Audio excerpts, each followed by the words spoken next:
start. We have main engine start. 4, 3, 2, 1, 0, and liftoff. The liftoff of the space.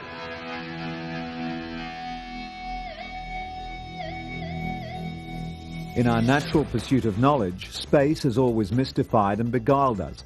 Over the past 5 decades, we've pushed the final frontier inevitably onward into the ether.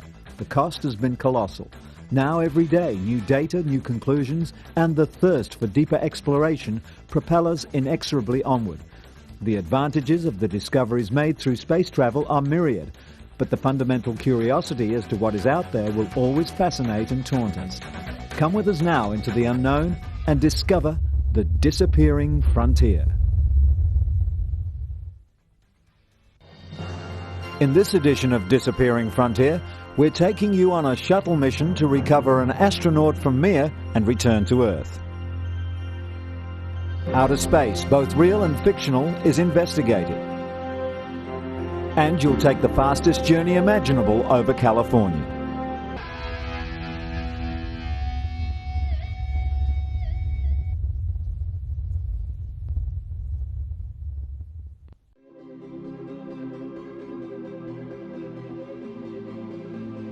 If you've ever wondered what it must be like to go on a real space mission, this just might be the closest you'll ever get. This is the story of Space Shuttle Discovery's flight STS-91. Join these 6 intrepid astronauts as they truly venture where few have ever traveled.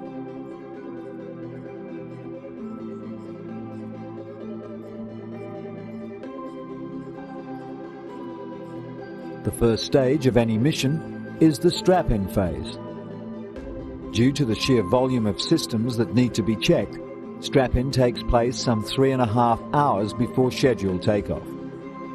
Astronaut comfort rates just as highly as safety in this phase, as it will be some time before the weightlessness of space can be enjoyed.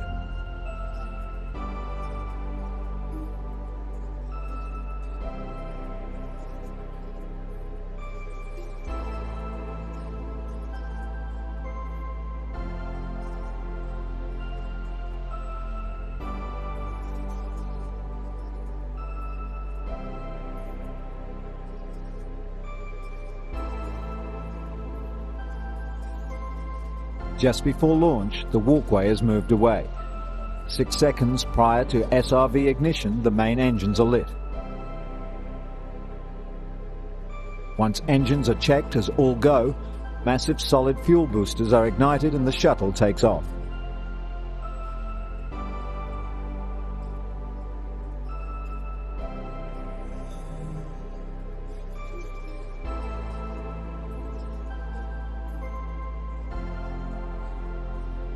The astronaut's view, even though it's still of the Earth, is already quite novel.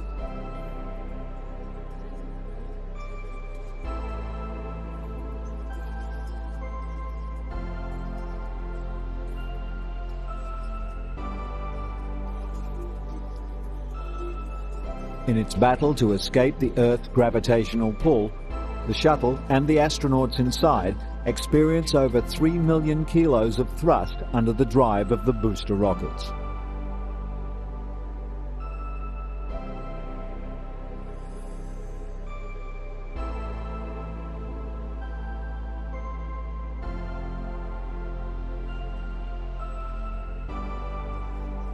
By the time the boosters detach from the shuttle some 2 minutes into the flight, mission STS-91 will have burned off half of its mass. At this stage, the shuttle is traveling at 13 times the speed of sound.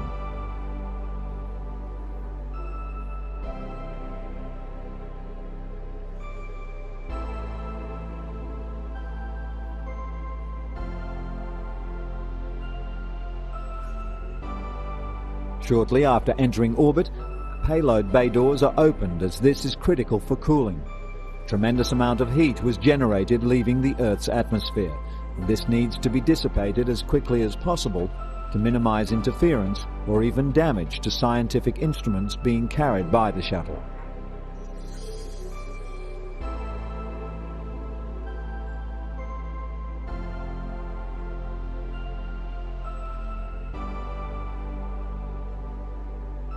Once on orbit, an internal hatch is opened that links the shuttle to Spacelab, a space-based experimental laboratory. This mission saw several new radiation experiments as well as communications experiments undertaken.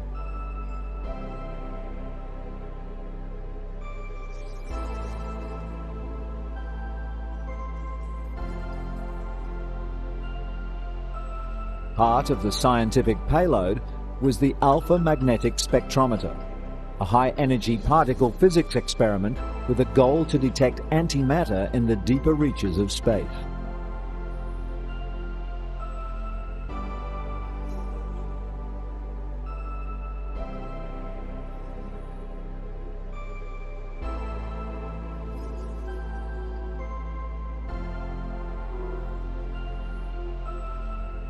One of the primary objectives of the mission was to rendezvous and dock with Russia's Mir space station, and eventually return with American astronaut Andy Thomas.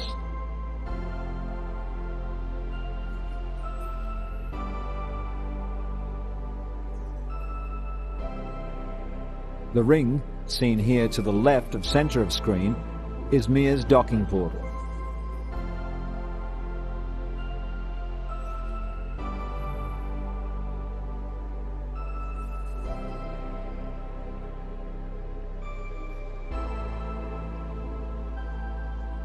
Similar docking port exists in the payload bay of Shuttle Discovery.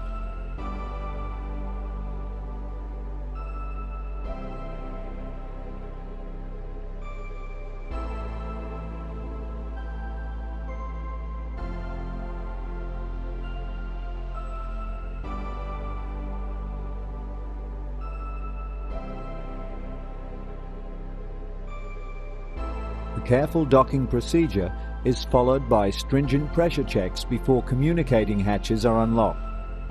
Then, of course, it's a great time for old friends and colleagues to catch up.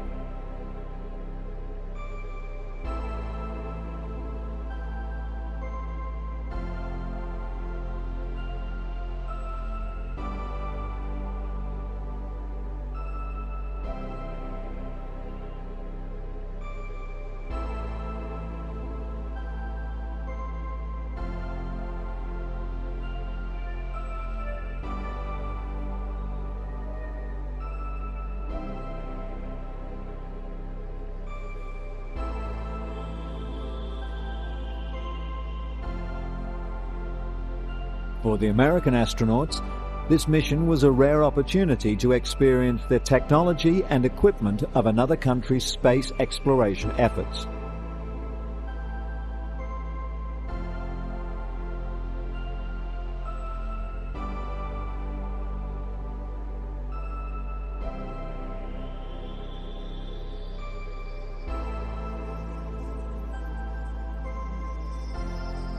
And some snacks along the way were always appreciated.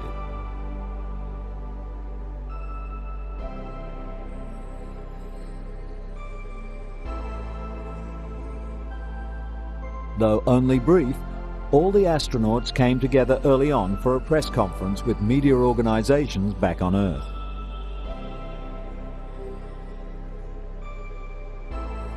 Then it was down to the real work of transferring the thousands of kilos of material to the space station. Not only did the movement of packages have to be quick and efficient, it had to be catalogued down to the last detail to ensure the Mir was delivered all the appropriate stores and equipment to last it several more months in space.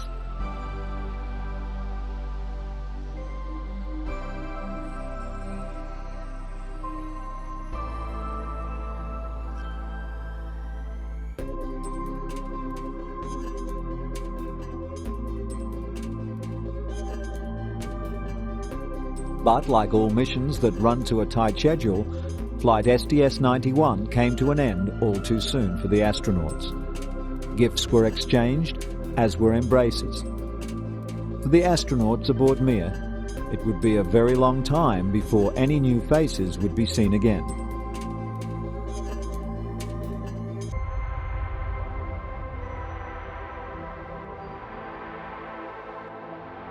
And when the hatches came to be closed, understandably, it was done with some hesitation.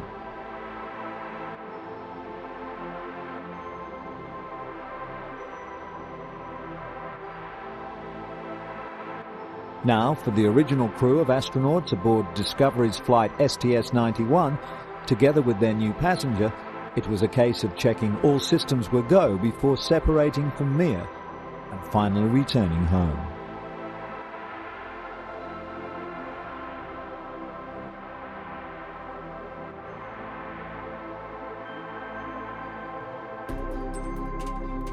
The final separation was a slow and systematic operation, requiring all Discovery's crew to be on hand in the flight deck to ensure maximum safety. The initial rate of departure was a conservative 5 centimeters per second. Once at a distance of approximately 70 meters, the Discovery initiated prearranged maneuvering procedures around Mir.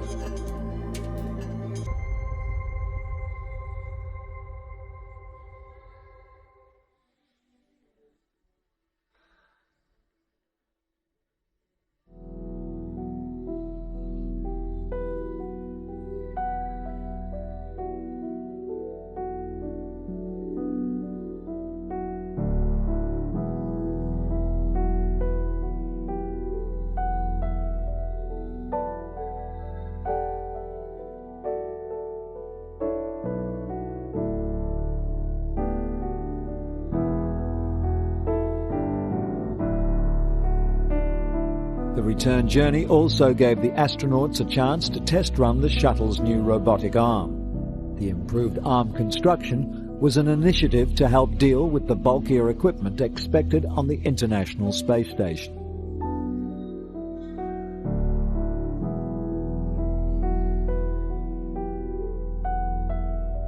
During the mission, the robotic arm was also used to assess a minor water leak on the starboard side of the shuttle. The danger, which was later cleared, would have been the presence of large icicles that could have damaged the craft on re-entry.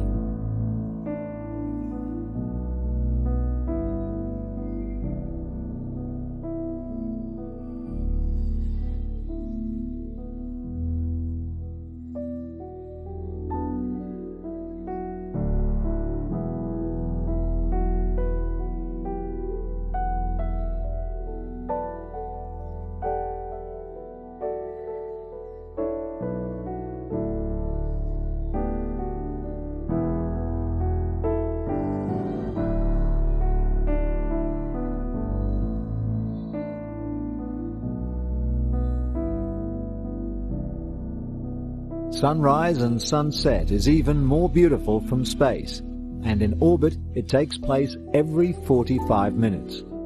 Naturally, Earth watching was a popular pastime for astronauts when off duty.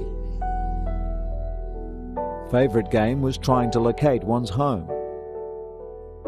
The blue planet from this point of view is certainly a beautiful sight. The realization that the globes we studied as children were correct is a comforting reassurance.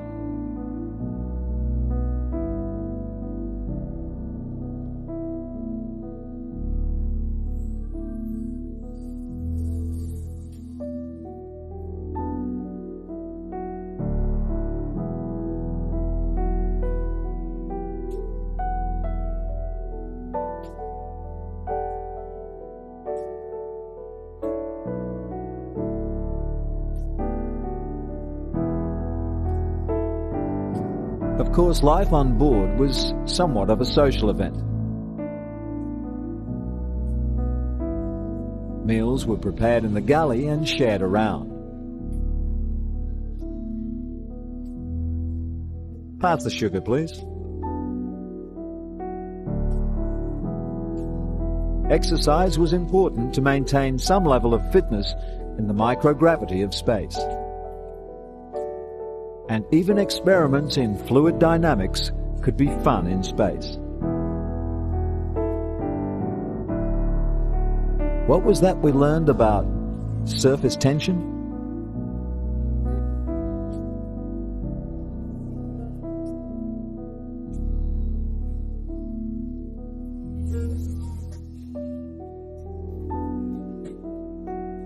Andy Thomas is seen here continuing an experiment he started on Mir. He was growing tumorous cells with a long-range view to developing more effective medicines in the fight against cancer. Various combustion experiments were also conducted. A fire extinguisher was present just in case things got out of hand. As can be seen here, a flame in space has unique properties that can't be witnessed under the full gravitational effects of Earth.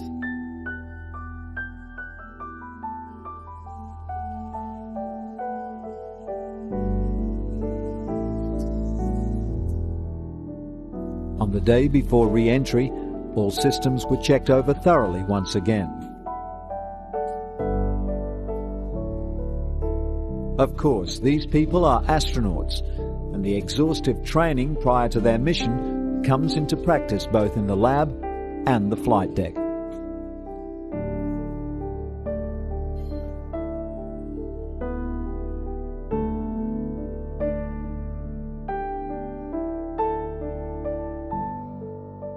Much like the head-up display on any modern aircraft, the shuttles gives the pilot information about speed, altitude, approach angle,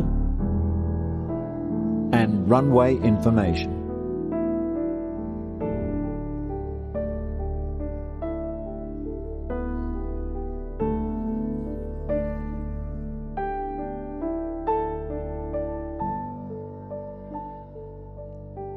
At a height of approximately 150 meters, the landing gear was lowered.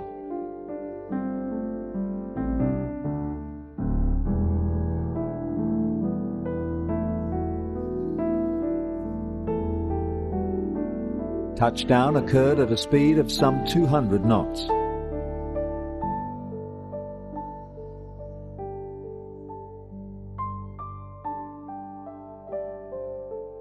And the drag chute was deployed that would bring the Discovery to an eventual halt, see the end of another highly successful mission. On behalf of the captain and crew, we hope you enjoyed your flight and that you'll choose to fly shuttle when you next venture into space.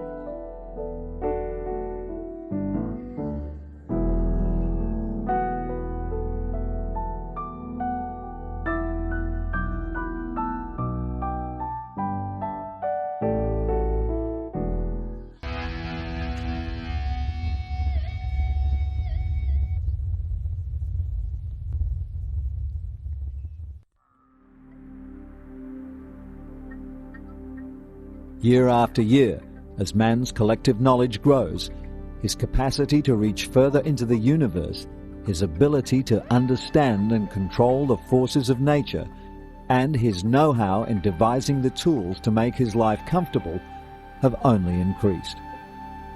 But as he casts his mind on all that he's achieved, questions of where and when life began continue to challenge him. Well may science fiction authors postulate life on other planets, because it's the scientific community that is endeavoring to prove it, and the answers are coming from the skies. There are meteorites that have landed on Earth from outer space, some with a history dating back 4.5 billion years, and they're being found in relatively large numbers in Antarctica. Literally tens of thousands have been collected from the icy wasteland over the years, and considering only around 2,000 specimens existed in total before the Antarctic discoveries, the cache has been a scientific boom. Meteorites are actually small fragments from an asteroid belt that might have helped form a planet. So here in these frozen conditions is some of the oldest material in the solar system, some of the same material that went into the makeup of Earth.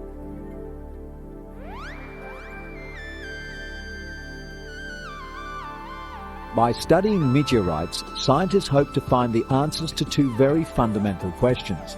Is there life beyond Earth? And what are the processes that led to life on Earth? Cornerstone of the investigations was the search for organic compounds known as amino acids within the meteorites. Amino acids are the building blocks of life on Earth, and as it was discovered, also exist in the Antarctic meteorites. Importantly, these newly discovered organic compounds were different from any found in living organisms on Earth. Could it have been that the meteorites were the seeds that sowed life throughout the universe? Many scientists now ascribe to this theory. Man's investigation of space, indeed his investigation of life itself, has been an outward-looking one.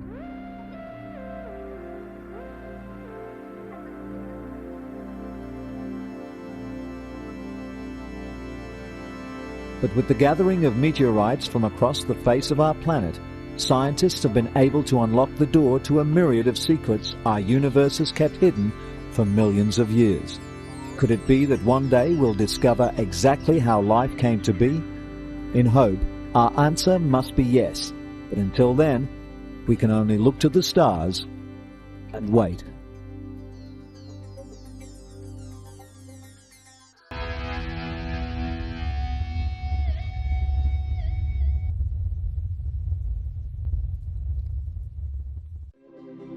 Following computer simulation of a high-speed flight around the Los Angeles vicinity was produced to demonstrate a capability of scientific data visualization. The entire animation was produced from one Landsat satellite image from 950 kilometers that was merged with digital elevation information. This is Los Angeles, California.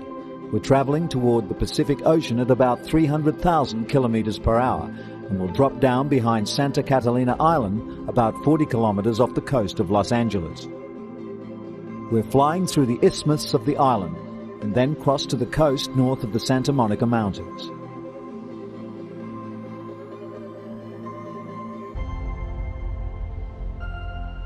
As we head down south, we can see features like Marina del Rey and LA International Airport. There's the Long Beach Harbor, and now the Orange County area. The bow tie features are Balboa and Lido Islands on Newport Bay. In the center of screen is downtown LA. And now we're over Hollywood and Beverly Hills as we move into the San Fernando Valley. You'll see a V-shaped lake appear. That's Castaic Lake. We'll now turn and fly directly down the Rift Valley of the San Andreas Fault.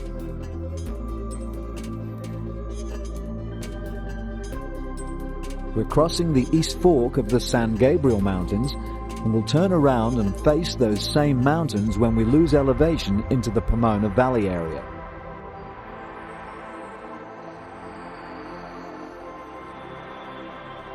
At the top right of screen is Mount Baldy. As we pan the San Gabriel Mountains, we can note in the foreground the Santa Fe Dam and recreation area, the Santa Anita Racetrack and golf course. And that little white donut is the Rose Bowl. Again, we hope you enjoyed your trip.